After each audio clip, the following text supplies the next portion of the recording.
రాజర్షి విశ్వామిత్రుడు ఒక గొప్ప తపశ్శక్తి సంపన్నుడు. ఆయన ఎంత తేజస్ సంపన్నుడో అంత కోపం కూడా కలవారు. బ్రహ్మర్షి వశిష్ఠ మహర్షి యొక్క 9 పుత్రులను సంహరించిన ముక్కోపి ఈ విశ్వామిత్ర మహర్షి. త్రిశంకు అనే ఒక గొప్ప స్వర్గాన్ని నిర్మించి తను స్నానం చేయడానికి కౌశికీ నదిని కూడా ప్రవహింపజేసి సృష్టికి ప్రతిష్ఠ చేసిన అటువంటి విశ్వామిత్రుల వారు ఒకనాడు గొప్ప తపస్సు ప్రారంభించాడు. ఈ విషయం తెలుసుకున్న ఇంద్రుడు భయపడి ఆయన తపస్సును పాడు చేయడానికి మేనకను పంపాడు. మేనక ముందు అంగీకరించలేదు.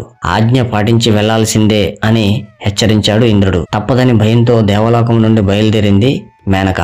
విశ్వామిత్రుల వారి ఆశ్రమం పేరు సిద్ధాశ్రమం. ఆ ఆశ్రమంలో ఆయన కూర్చున్న సమయంలో మేనక అక్కడికి వచ్చి విశ్వామిత్రుల వారి పాదాలకు నమస్కరించి అభినయపూర్వకంగా ఎదురుగా నిలిచింది. అప్పుడు వాయుదేవుడు ఆమె ఎదపై ఉన్న వస్త్రమును తొలగేలా చేశాడు.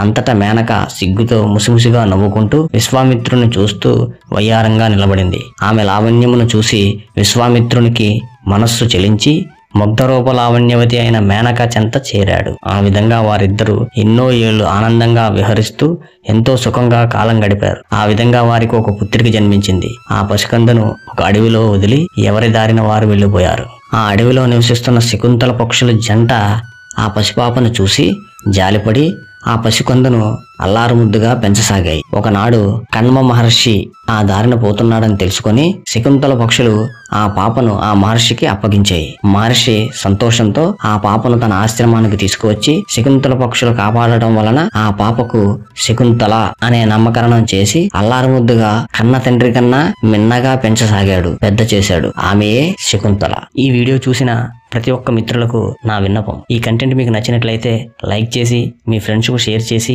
ఇలాంటి మంచి కంటెంట్ కోసం మన ఛానల్ని ఫాలో చేయండి. అలానే ఈ వీడియోకు సంబంధించి మీ అమూల్యమైన సలహాలను సందేహాలను కూడా కామెంట్ చేయగలరు. Thanks for watching.